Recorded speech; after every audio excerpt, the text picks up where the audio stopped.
There we go.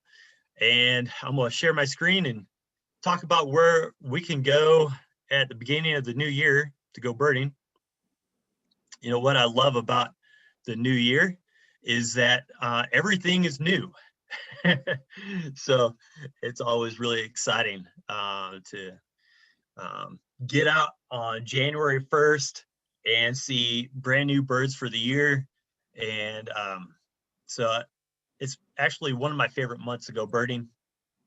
I, you know, there's a few different things with January that I just thought I'd kind of cover with you as we think about Tucson and Southeast Arizona and what birding is like around here at the first of the year.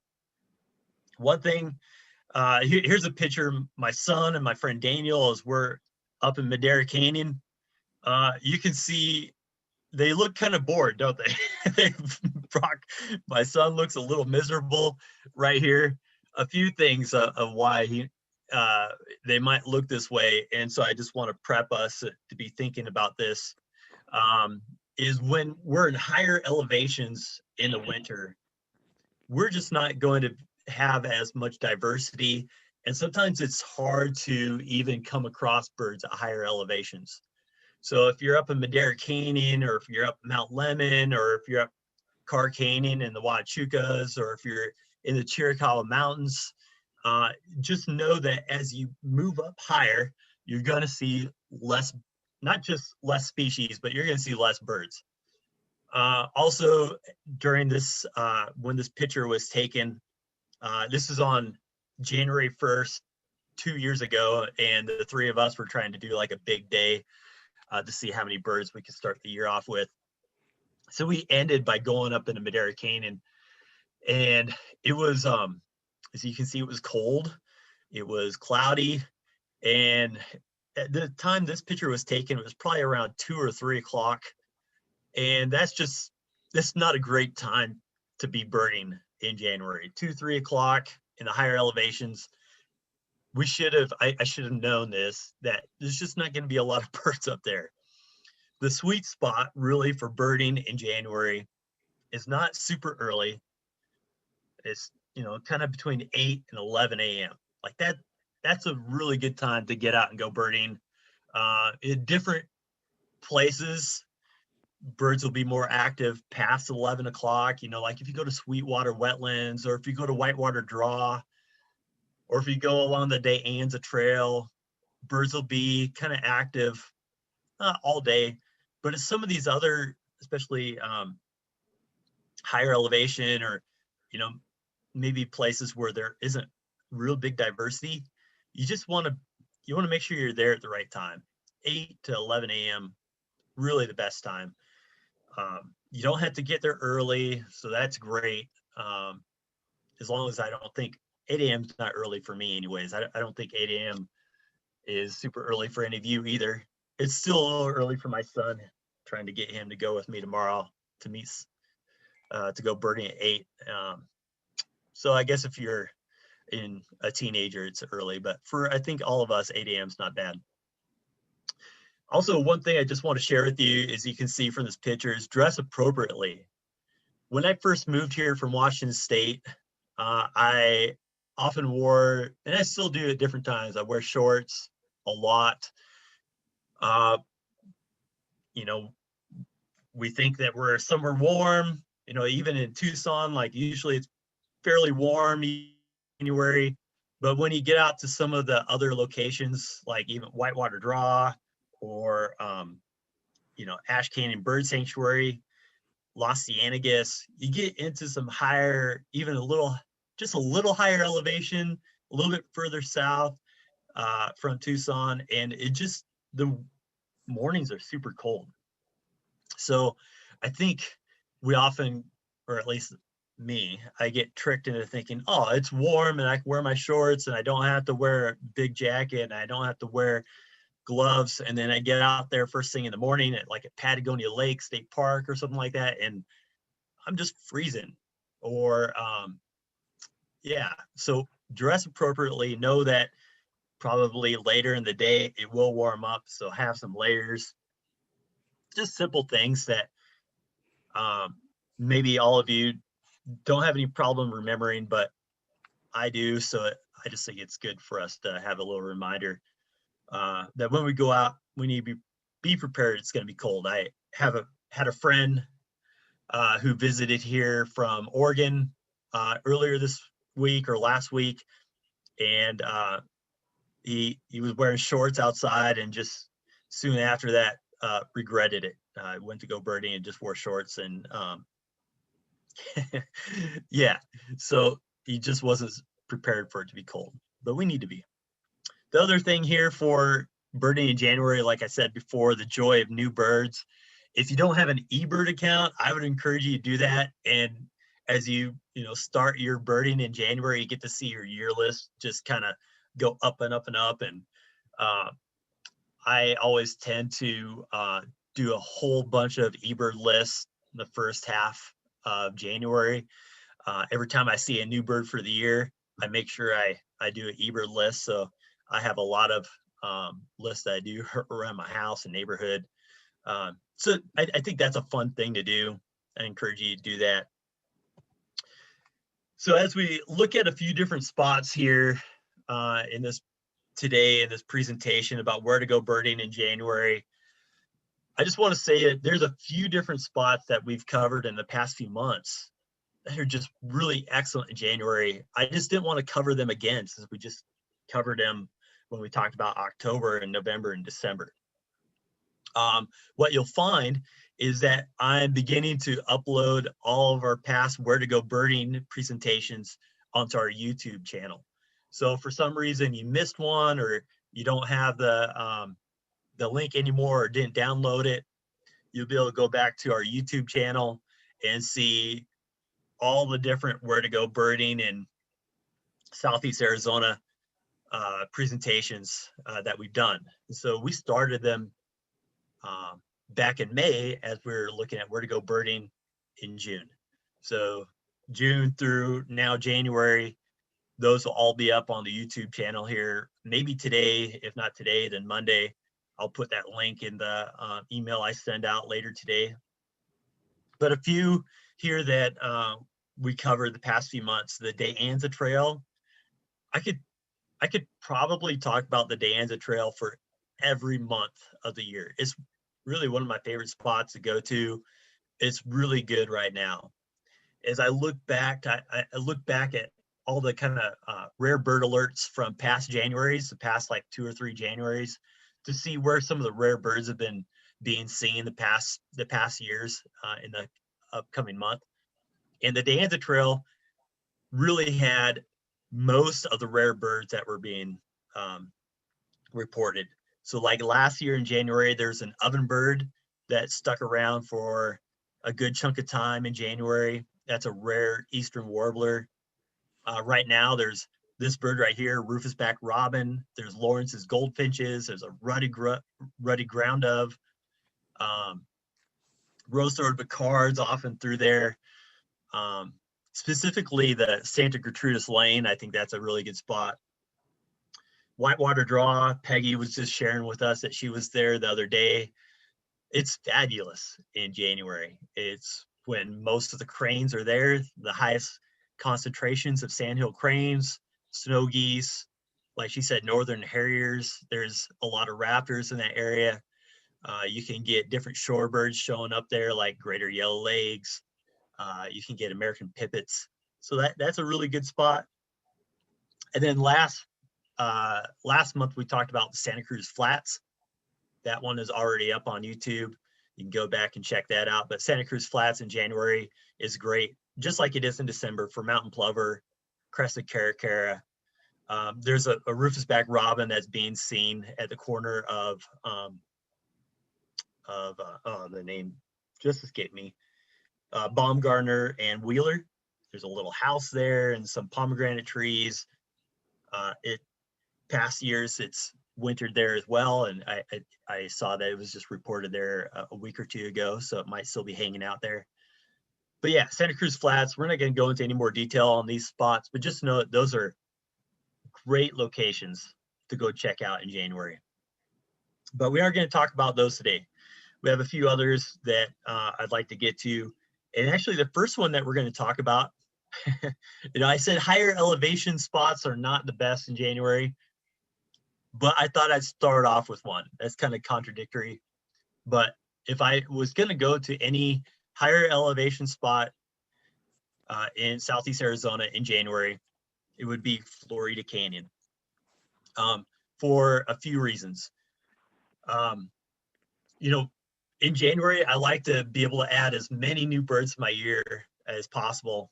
And so to do that, you do need to get into some higher elevation. This isn't super high, but it still gets you into some different birds that you wouldn't see in lower elevations. And what separates Florida Canyon from some of these other areas like Madera Canyon or Mount Lemmon that are close by to Tucson is that it doesn't get as many people visiting it, especially when it snows.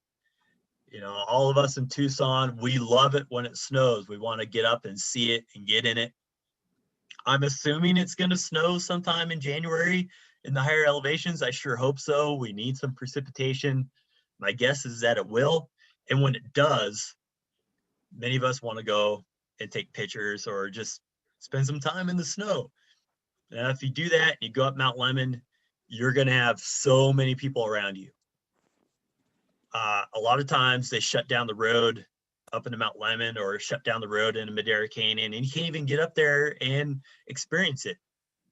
So what I found is I go into Florida Canyon. This is not in January, but this is early February there.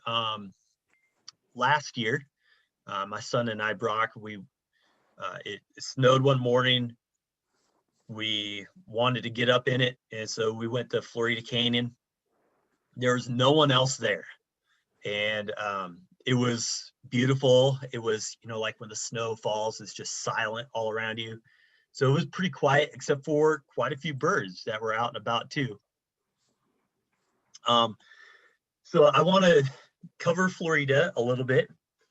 Florida Canyon is just to the west, or sorry, just to the east of Madera Canyon. You can see here. Here, I see it. I can do some little. I've learned that I can draw on these little things, so it's always kind of fun. I'm going to try that. So right here, this is the road from Green Valley. So if you're going this way up over here to the upper left, that's Green Valley in I-19. So you'll come down on the Madera Canyon Road down here, this dark black line. This is Madera Canyon, all through here. So this will be super busy in the winter when it snows, or closed.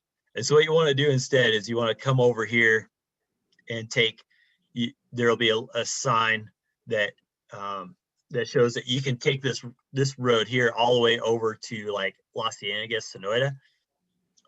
And this is a gravel road. Of course, the road that goes to Madera is paved, but you take this gravel road and you follow the signs for Florida Canyon. It's pretty easy.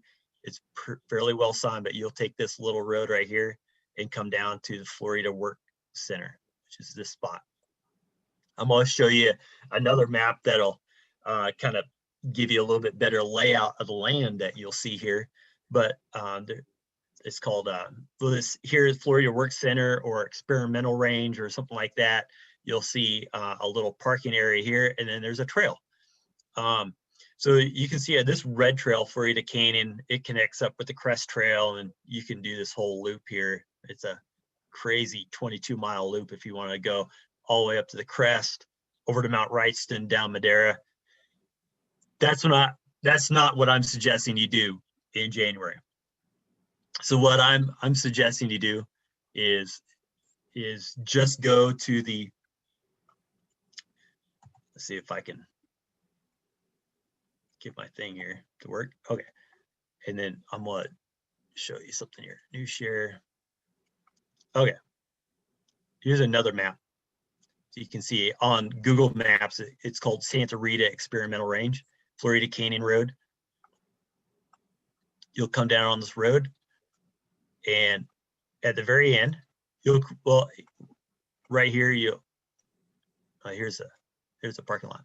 Right here, you'll cross a little culvert bridge, and then you'll park right here in this little parking area.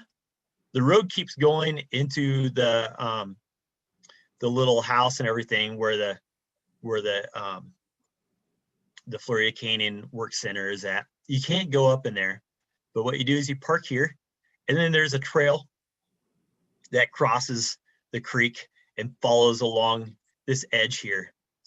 And I'm going to give you some more tips here on exactly how to get around there. You'll see this is a water tank right here. We'll explain a little bit more about the water tank here in just a second. And then, but this canyon right here, just not very far. You just need to walk into here, and it's can be pretty good. Now, I go back to here. Some birds that you could expect at Florida Canyon in January is birds like this white-throated swift. This swift picture was taken at Aravaca Lake by my friend Tom, and from a kayak actually, which is pretty crazy. But white-throated swifts are fairly common in Florida Canyon in January.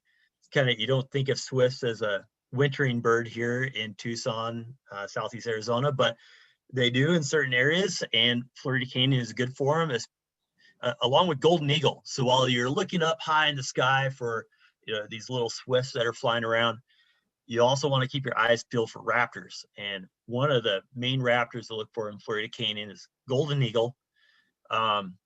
It's a fabulous raptor that you're not going to come across in very many places, but Florida Canyon and Box Canyon is actually really good all year for golden eagle. Thrashers, you get both crystal and curve-billed thrashers through there. It's a great spot for western bluebird. Painted redstart. So painted redstart is one of those warblers, higher elevation warblers that does stick around sometimes throughout the winter. And so this can be a good spot to get your first one for the year. Hermit thrushes can be really numerous through Florida Canyon. So that's one thrush to be looking for. And of course, whenever you're looking for hermit thrush, you might come across something more rare. Like last year in Madera Canyon, there was a white-throated thrush. So who knows what kind of thrush could pop up, whether it's Aztec or Rufus-back robin or something like that through Florida Canyon. A few things to be thinking about when you're approaching birding in Florida Canyon is that there is a potential for creek crossings. So right now it's dry. I've heard from quite a few folks that it's all dry except for a little water hole that's by the dam, and that's where a lot of the birds are coming in. Right now with the drought, wherever there's water, that's where the birds are going to be. So there is a potential for some creek crossings. It's a really fairly it's a well-maintained trail as you go up to a gate, which is about 400 meters. So a little bit of elevation gain. It's not super tough. I would say it's probably like medium tough a little bit, maybe a little less than medium tough as you get to this gate, depending on the water level for the creek crossing. As you saw back here, you can see that when there is snow, like there's the creek, and this is about as high as I've ever seen a creek, really. But you may have to cross that right by the parking area. Right now, you wouldn't have to because there's no water there. So after you go through the gate, it's kind of like a metal gate that you kind of open, and then when you go through, you close it back up. The main trail will go up to your left, and instead what you want to do is you want to cross the stream to your right. Now sometimes it's really hard to see the trail, but I think you will notice that there's kind of a way to get yourself across the creek bed, whether it's dry or whether there's some water in there. You may have to kind of jump over the rocks, possibly. That's where it gets a little bit more difficult. But if there's not much water, then you should be okay. And then, so as you cross the creek right there, there's a big water tank. Oh, someone has their, make sure that you stay on mute if you could, please. Thanks. So you see this big water tank right here. Once you cross the stream to the right after the gate, you'll kind of go up kind of by the work center. You'll see it off to the right, and this big water tank will be there. Once you get to this water tank, it's only about 250 meters to where the dam is at, and you'll see a little water hole right there. At least that's what it looks like right now. All through that little section, that 250 meters, really good spot, I think, for crystal thrasher. It could be a good spot for black chin sparrow. Those are birds that I would say I probably get there about 50 to 75% of the time in January. So not all the time, but birds that you should definitely be looking for, along with northern cardinals, acorn woodpeckers, blue-gray gnatcatchers. There hasn't been a black cap gnatcatcher reported there since late November. Rufous cap warbler could be a possibility, but there hasn't been one reported there since late October. But depending on the water levels, once you get to that water hole, you can keep on going up the trail. You'll see a makeshift trail that crosses the creek a few times. That's where the trail gets a little more difficult. But there's an oak grove about 400 meters above that as you continue south. And that can be a good spot for birds as well. Try for like northern pygmy owl. That might be a good bird to try for there. So those are some thoughts about Florida Canyon. And like I said, there's both types of thrashers there. Well, curve-billed and crystal thrashers occur in Florida Canyon. So you just kind of want to be aware that both of them are there. It's the same thing with gnatcatchers. So there's black-tailed gnatcatchers, blue-gray gnatcatchers, possibility for black-cap gnatcatchers. So there's some similar birds that you could run into in Florida. So you just want to make sure that you're prepared to know what you're looking for or what you're listening for. Here, let's talk a little bit about the thrashers. I think crystal thrasher is always one that people are excited to see, as one that I'm always looking for. It's not a regular thrasher I see. Of course, curve-billed is good too, but the main thing you want to do is be listening for them. So I'm gonna have to stop my share so I can make sure that the sound comes through. Let me redo that. But as I get there, here we go, share computer sound. We'll get to your questions here in a second. But something besides sound, some other things to be thinking about when you see a thrasher is a little bit like overall coloration can help a little bit, but that can kind of be deceptive. A crystal thrasher can be grayer and definitely has much rustier and redder undertail coverts. So here on this curved build, it's not real apparent. There's not much of a change in color between the breasts and the undertail coverts. There can be a little bit, but on a crystal thrasher, it'll be more apparent. You can't see it on this picture here, but what you can on the right of this crystal thrasher, but what you can see here is this black and white whisker that comes down from the bill. The black and white whisker won't be on the curve build, but will be on this crystal. It should really stand out. The crystal also has kind of a paler eye, while the curve build has a yellow eye. And both have, I mean, a curve bill has a curved bill, right? But a crystal thrasher has an even deeper curve to its bill. And so that probably will stand out to you as well.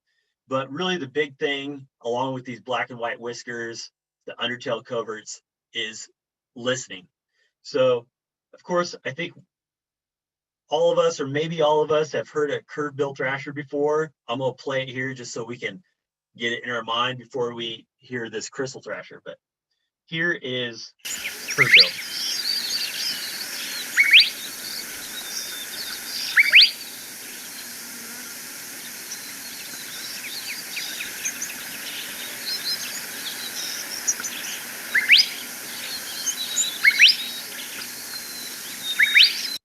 So that weep, it's like a 2-syllable thing, right? So for me, it's good to think about syllables. Weep, 2 syllables. So here's a crystal. Count the syllables on this one. Oh, whoop. Shoot, that's not what I want to do. There we go.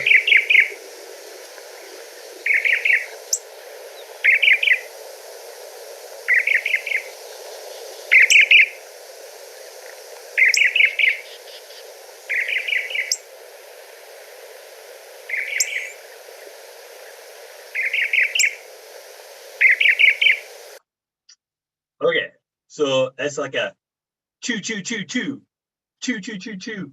It's like it's usually 4 syllables. There's a couple 3-syllable ones in there, but you can see the difference. Like curve build, 2-syllable, weep weep.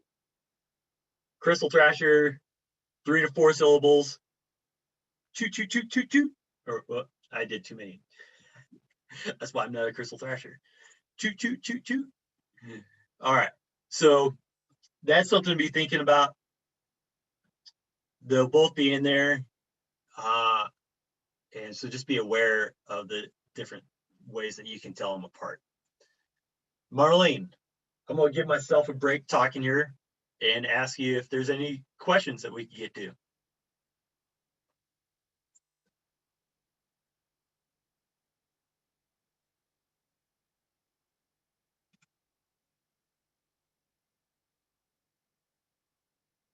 Marlene, any questions?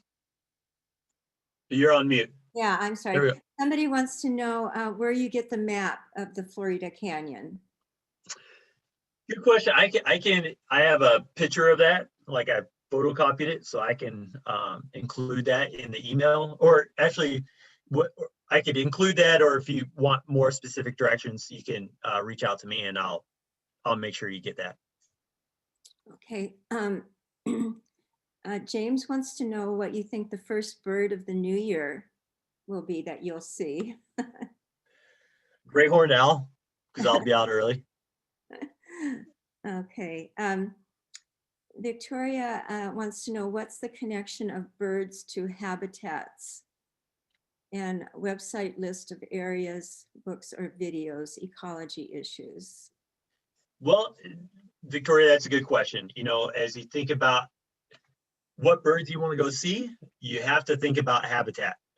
So if you want to see a crystal thrasher, you have to get out into a little higher elevation with some sort of, you know, what's the word I'm kind of like chaparral type. So like a mixture of oaks and, you know, thick brush. And so they're in different type of habitat than curb build. If you want to go and see a bend iris thrasher, you have to go to a totally different habitat. So, or if you want to go LeConte's, again, a different habitat.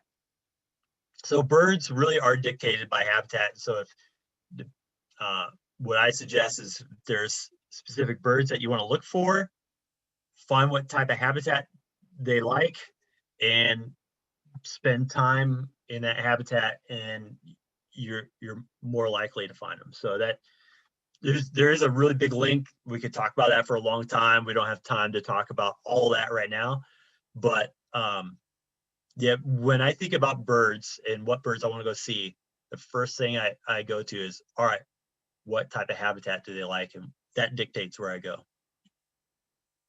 Thanks, Luke. That's all the questions for now. Awesome. Okay, so let's go back to where to go. So Florida Canyon, higher elevation, it's about an hour's drive from Tucson, 50 minutes, 45 minutes, somewhere around there. The next spot that we're going to go to together to talk about is in Tucson. I always like to have a local spot that we talk about together. Anyone, by this picture right here, anyone want to guess what our next spot is? Feel free to take yourself off of mute and guess it. Reed Park. You are correct. Reed Park. Great job. So look, this is a picture taken with my cell phone the other day. So like, and it was not zoomed in. This is how close, like when I first moved to Tucson, I would have never thought that it would be easy to see a redhead or a canvasback. Two of my favorite ducks. I love ducks. And I went to Reed Park one day and to the big concrete pond that's there. And there was canvasbacks and redheads like right by my feet. And I had no idea that they were there. So I wanted to make sure, let you all know that this is a great spot to go and look at ducks. So yes, close to home, Reed Park. And let's see if can anyone see the birds that are here in this picture? How many black-crowned night herons do you see?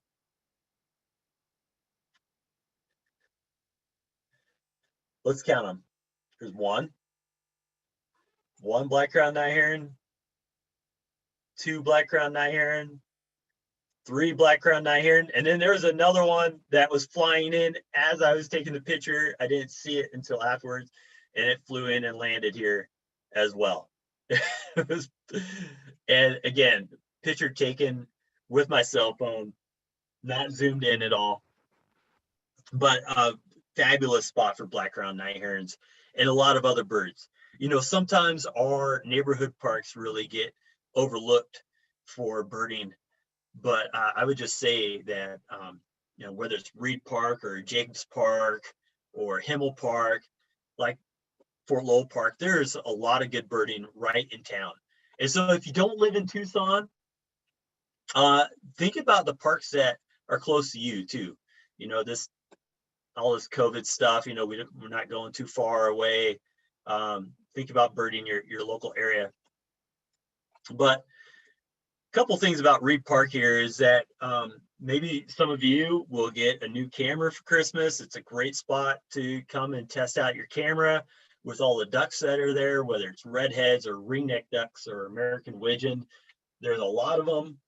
They're not bothered by people, and you can go and take some good pictures, or at least try to. That's my attempt at a good picture with a redhead. But there's a lot of different birds to look for at Reed Park.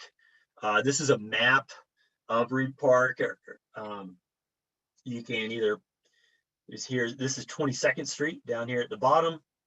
Country Club borders it to the west. You can either come in off a Country Club and park in this area next to the Rose Garden. That's one spot I'd suggest parking. Or if you come off of 22nd, park here just north of 22nd.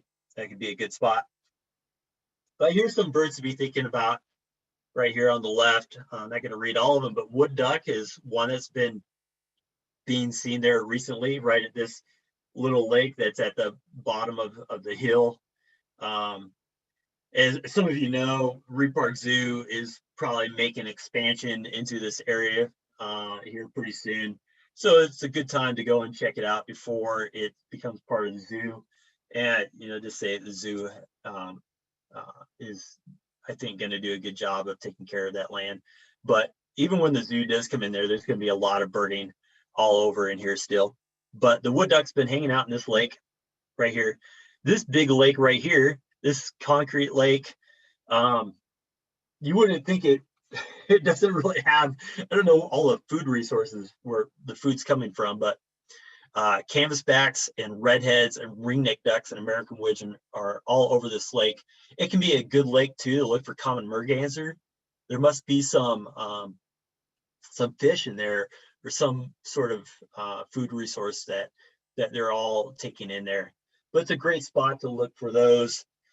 Black-crowned night herons often, so I took the picture on top of one of these ramadas here of the black-crowned night herons, but they'll often be in between there, and there's like a little creek right here that they sometimes just sit next to. Great egrets along both of the lakes. Of course, in the zoo, there's tons of night herons in there too. Red-naped sapsucker is often seen in some of the ornamental trees around like this north part of the lake over here, and then also kind of like the southwest section, the southwest of the Rose Garden can be a good spot for red-naped sapsucker. There's been a greater peewee. That's a kind of a large flycatcher that is kind of boring looking, kind of just like green overall, but fairly big.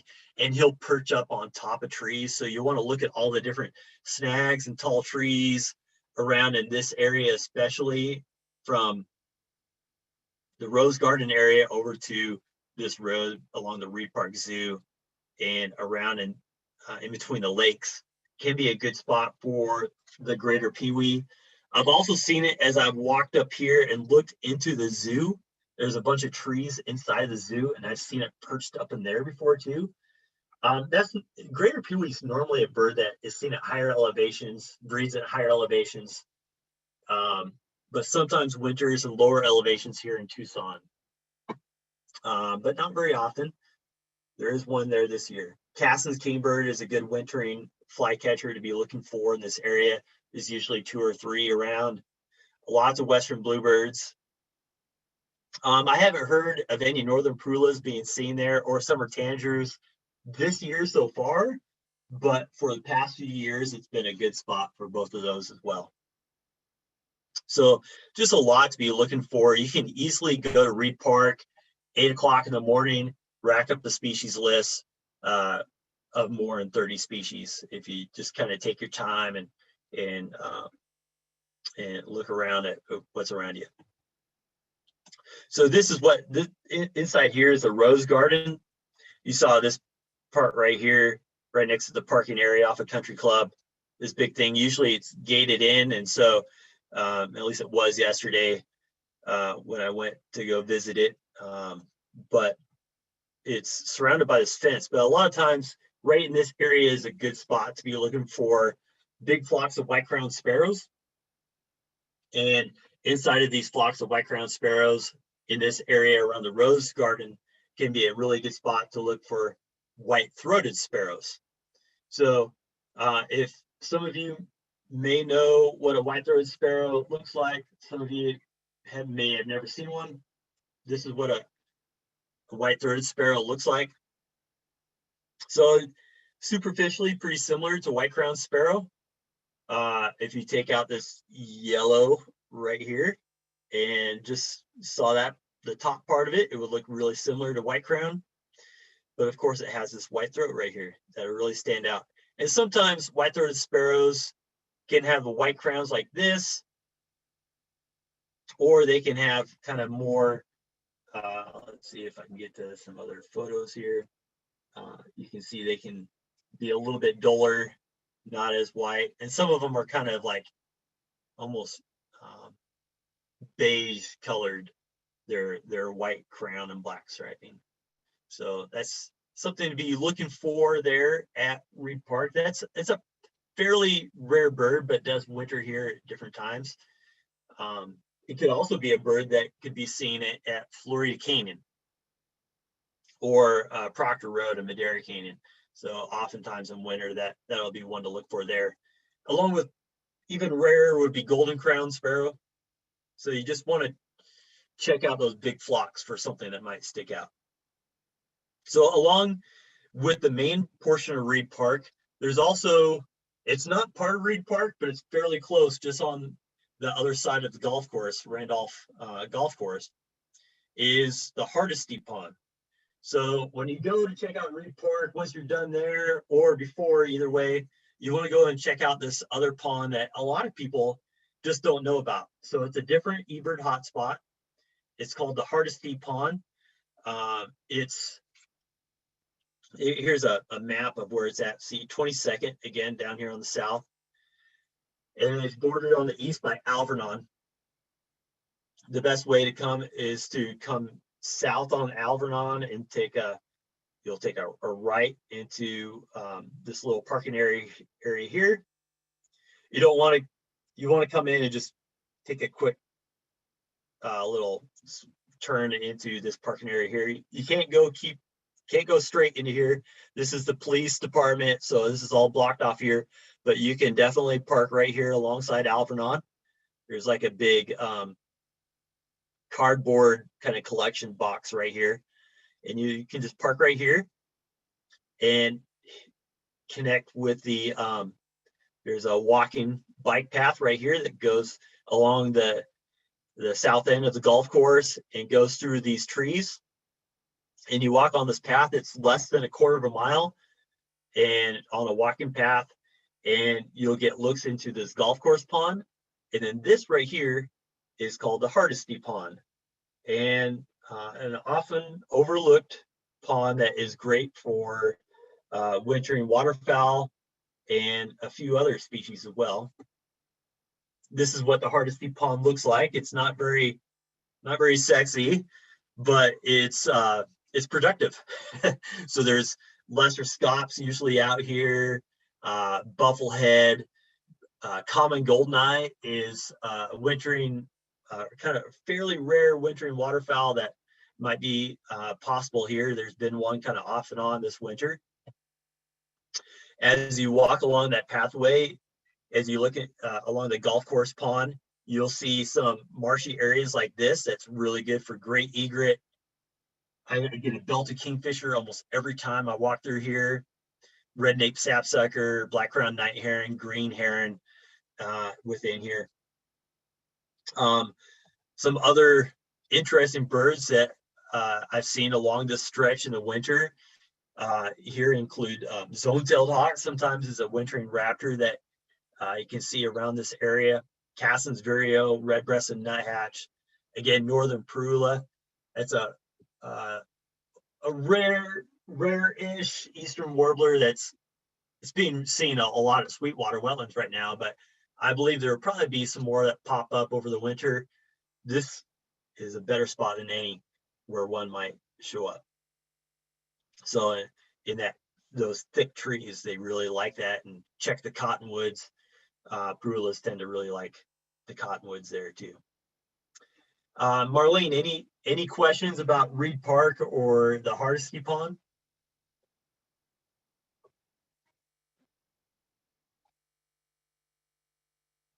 No, Marlene? Okay, well, we'll keep going. Okay, Luke, wait, Oh. there's one. I'm sorry. Why is Audubon not taking a stand against the taking of the South Pond?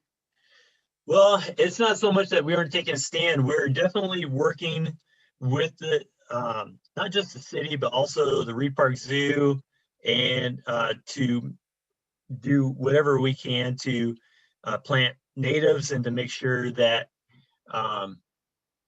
that there is good habitat for birds. So the Reed thing with the Reed Park Zoo and all that is definitely a big issue when it comes to green space in Tucson and public space for people to enjoy. We're not dismissing that at all. It's important for people to be able to have places to go and enjoy. And so we're actively working to, I know that the Reed Park Zoo has purchased a lot of native plants and nest boxes through us. So we're doing some work with them to make sure that the birds will have whatever they need. Okay, look, there's one other question. How uncommon is zone-tailed hawk in winter in Tucson? It's pretty rare. It's not unheard of. It's I would say if you see a zone-tailed hawk, that it should be reported to the Arizona bird listserv or on the rare bird alert. It is rare. So but different winters, there's been one that's kind of wintered over in this area. I don't know. I should have looked to see if there's been any reports this year. I haven't heard of any, but last year, the year before, it's just one to be thinking about when you're looking at the red-tailed hawks flying over. Don't dismiss them. Thanks, Luke. That's all the questions for now. Perfect. Thanks, Marlene. Uh-huh. So a couple, just a little bit more before we wrap up here and get to some more questions. If you want to go a little further afield and feel a little adventurous and you want to go check out another spot in Southeast Arizona, I would suggest going to Arivaca Lake. It's I'll show you a map of where it's at, but it's southwest of Tucson, about an hour and a half away. It's a place that I've been getting out to actually a couple times in the past months. I actually hadn't even been out there until this year. So, and my friend Tom introduced me to it, and we've been going out there in kayaks, but there's also a way to venture out and explore on foot as well. This is a picture of looking out towards the kind of the dam area from a kayak while out on the lake. There is a horned grebe somewhere in this picture that we saw a couple weeks ago, or was it last week? I can't remember. But actually, so since I've been introduced to this place, it's somewhere I think birders need to go and explore more often. It's not very heavily e-birded. And I know another friend of mine, Brian Nicholas, is really hoping to get more people to go and explore Arivaca Lake. I'm going to show you on a map where it's at. So let's go to the map, not the white-throated sparrow, this map right here. Okay, here's Arivaca Lake. I'm going to scroll back so you can see where it's at in relation to everything else. Okay. Go back further so you can see there's Tucson right there. So Tucson in the north, come down I-19. And once you get past Green Valley, you'll pass the Canoa exit. The next exit after Canoa is Amado. Most well known for birders for their Amado wastewater treatment plant, which is just on the east side of the freeway. But instead of going to the east, you're going to go to the west and take this Arivaca road that you can see as it kind of meanders its way down.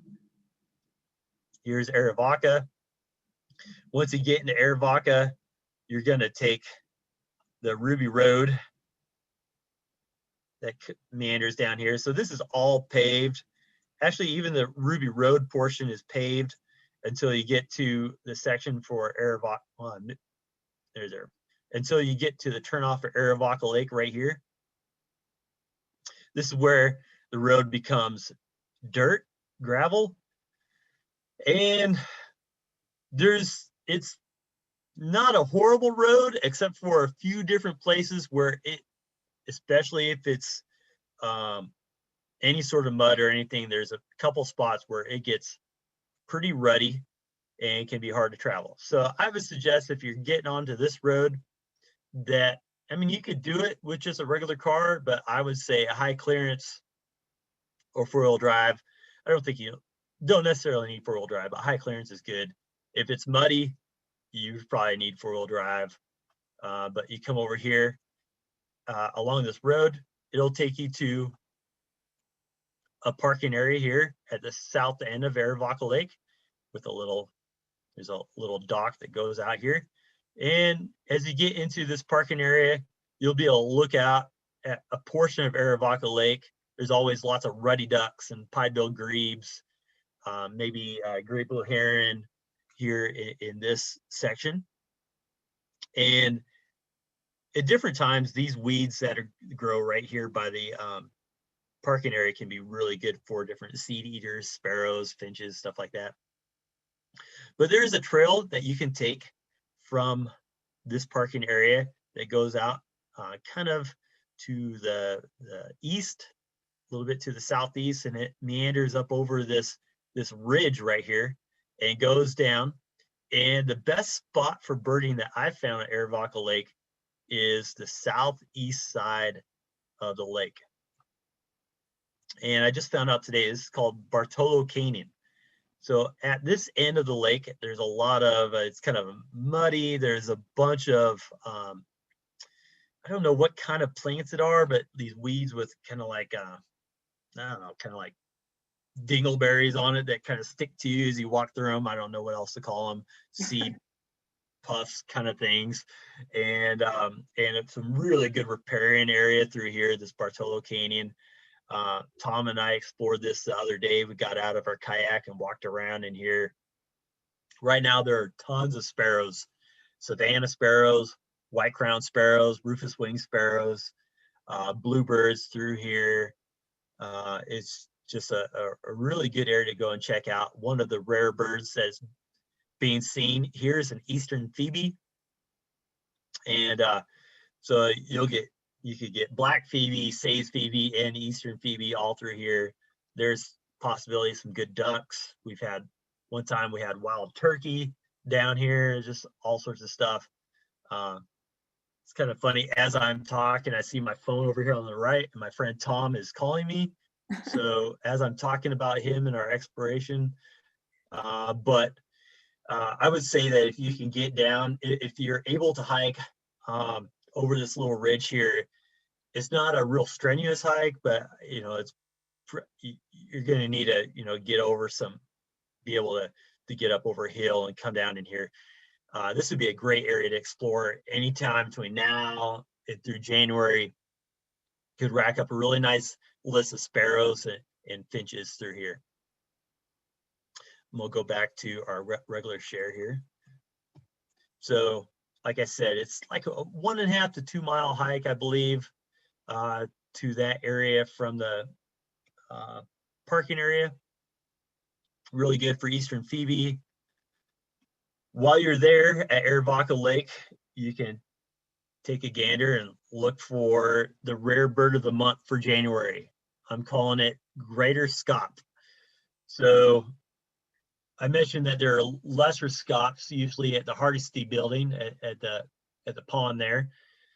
So you want to always scan all the lesser scaups for greater scaup. It's as I look through all the different rare bird alerts for January in the past few years, this one stood out as one that was often reported, like at Patagonia Lake, Arivaca Lake, Amado wastewater treatment plant, at Columbus Park on the west side of Tucson, Silver Bell Lake. So what you want to look for on a greater scaup is how the head shape. See the high point of the head is to the front. On a lesser scaup, the high point of the head will be to the rear of the head. Greater scaups usually show some sort of kind of green sheen to the head. Lesser scaup usually shows some sort of purple or black, but that can be really deceiving. You don't always want to go by that sheen color, but go by head shape. And another thing to look for is this black mark on the bill. On a greater scaup, it's going to be really thick. You can see how thick black this is called the nail of the bill. It's really thick and big. On a lesser scaup, it's going to be thinner. So that can be hard to see a lot of times on these ducks. But like I said, the head shape is going to be the big thing. And watch the bird for a while, because sometimes they're almost like shapeshifters. They can kind of change based on maybe if the wind is moving any of the feathers, or if it's just moving in a different direction. So just check to see if that a high point is near the front of the head or the back of the head. And if it's at the front of the head, you possibly could have a greater scaup. Look at all the other features too, and maybe do a little bit more research on what the differences are between those two. But that's one to be looking for. So it's about time. So any questions that I can get to, I'm going to stop sharing. Luke, yeah, there was this might have been the trail you were talking about, but Arivaca has a cienega with a 1 mile walk through a riparian area. And okay, so yeah, that's a different part. That's a different part. Okay. Yeah, so here, I'll show you real quick. So here's Arivaca Lake right here, and the town of Arivaca up here to the northwest. There are a couple of different walks that you can take at the wildlife refuge around here. The one I would suggest is, let's see, where is it? Well, there's one here.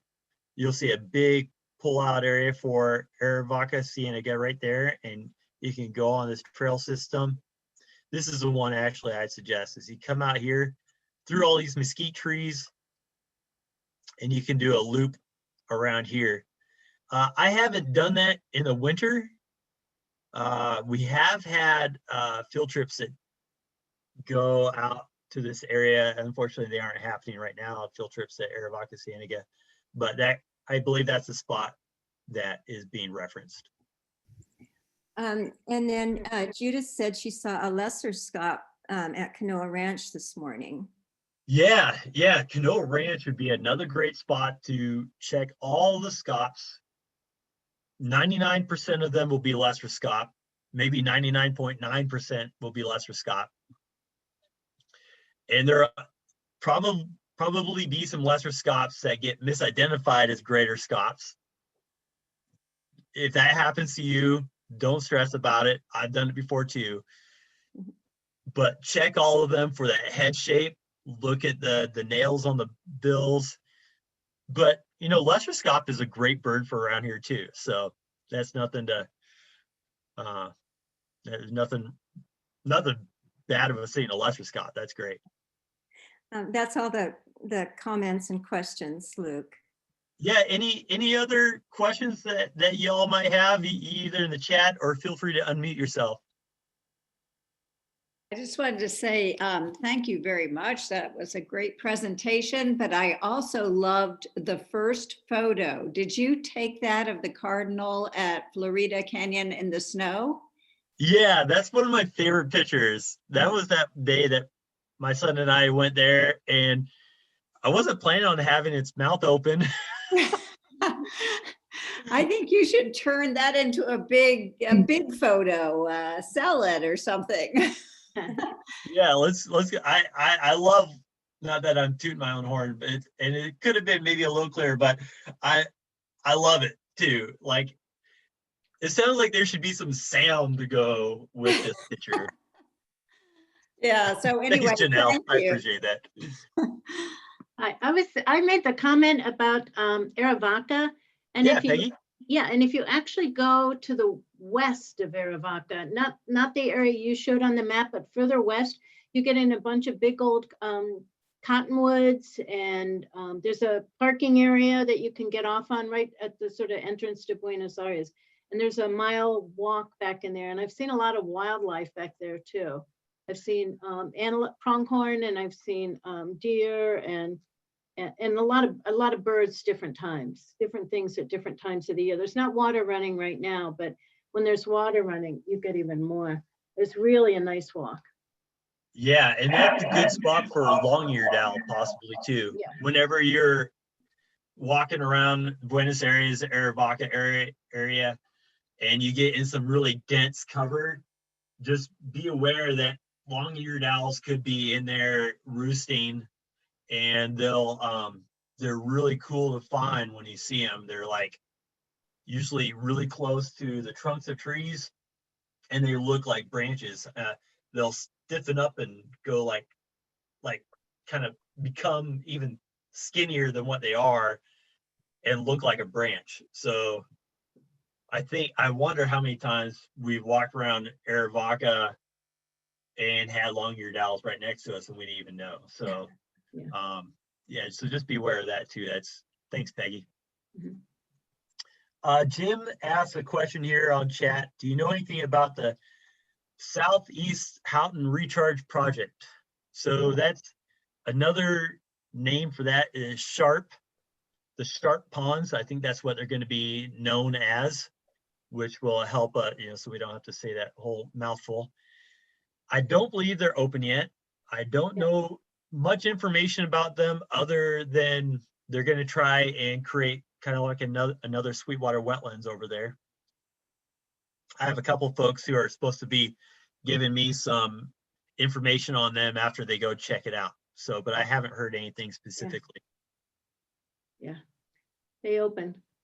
I got a message they opened. They did open. Yeah, it's December 16th, and you could go, and they're encouraging people to go and sort of take pictures like what Sweetwater would have looked like when it first opened. And I think it'd be cool to watch the change. Yeah. December 16th, that was just 2 days ago. Yeah, All right. yeah, no, I just got I gotta get on it. All right. Luke, where's that located at? I knew someone was going to ask me. I don't know. Southeast Houghton Road. Yeah. South, that's what it's probably somewhere next to Houghton. I don't know that specifically. I'm sorry, Jim. I bet it's someone else. Well, it looks like Tina put in a link that I'm sure you could go and check out and see where they're at. So I'll have to maybe that's one we'll cover here in the next month or two. All right. Well, hey, thanks to all of you for being a part of this talk. And if you have any other questions about birding around Tucson in January or really anything else, just let me know. My email is always open. I'm going to be out for a while, starting on Christmas Eve. So I'll be out for a little bit, but yeah, hope to see you again at the beginning of the new year, if not before. And looking forward to 2021 with all of you. Lots of thank yous, Luke. Thank you. Thank Yeah, you. you're welcome. Thank you. Thank you. Bye. Thanks a lot. All right. See you guys later.